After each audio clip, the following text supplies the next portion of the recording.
రాష్ట్ర కమిటీ ఉమ్మడి మహాసభను ఈ నెల 17వ తారీఖున హన్మకొండలో నిర్వహించడం జరుగుతున్నది. కాబట్టి దీనికి తెలంగాణ రాష్ట్రంలో ఉన్నటువంటి కుదురుదెబ్బ మండల కమిటీలు, డివిజన్ కమిటీలు, జిల్లా కమిటీలు, రాష్ట్ర కమిటీలు, అదేవిధంగా అనుబంధ సంఘాలు, విద్యార్థి సంఘం, మహిళా సంఘం, యువజన సంఘం, కార్మిక సంఘం, నిరుద్యోగ విద్యార్థి సంఘం, అదేవిధంగా ఏటీఎఫ్ అన్నీ కూడా తెలంగాణ రాష్ట్రంలో ఉన్న ఏవైతే కుదురుదెబ్బ అనుబంధ సంఘాలు, కుదురుదెబ్బ నాయకత్వం ఉన్నదో అన్నీ కూడా ఒకే గొడుగుకి వచ్చి ఒకే ఎజెండా, ఒకే నినాదంతో ఐక్యత మహాసభను నిర్వహించడం జరుగుతున్నది. కాబట్టి దీనికి తెలంగాణ రాష్ట్రంలో ఉన్నటువంటి అన్ని వర్గాల ప్రజలు, ప్రజాస్వామికవాదులు, మేధావులు భారీ ఎత్తున తరలి వచ్చి ఆ యొక్క ఐక్యత మహాసభను విజయవంతం చేయాలని ఆదివాసీ హక్కుల పోరాట సమితి రాష్ట్ర కమిటీ తరఫున మేము విజ్ఞప్తి చేస్తున్నాం.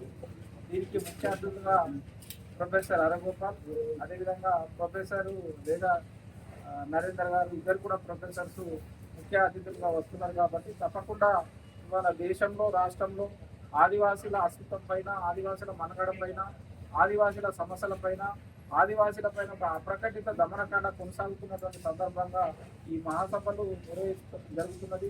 ఆదివాసీ చట్టాలన్నీ కూడా ఇవాళ వైలేషన్ చేస్తూ ఆదివాసీలను అడిగి నుండి నెట్టేస్తున్నటువంటి క్రమంలో గల కేంద్ర రాష్ట్ర ప్రభుత్వాల పైన ఆదివాసీలందరూ కూడా తమ భారత రాజ్యాంగానికి లోబడి ఉద్యమించవలసిన అవసరం ఉన్నది. కాబట్టి ఈరోజు అన్ని సంఘాలన్నీ కూడా ఇవాళ ఏకదానికి ఒకే గొడుగుకి వచ్చి వాళ్ళ ఐక్యత మహాసభను ఏర్పాటు చేస్తున్నందుకు చాలా సంతోషం. కాబట్టి దీనికి మీరు అందరూ కూడా సహాయ సహకారాల నుంచి పెద్ద ఎత్తున తరలి వచ్చి ఈ నెల 15న జరిగే ఐక్యత మహాసభను విజయవంతం చేయాలని చెప్పేసి రాష్ట్ర కమిటీ తరఫున మేము విజ్ఞప్తి చేస్తున్నాం.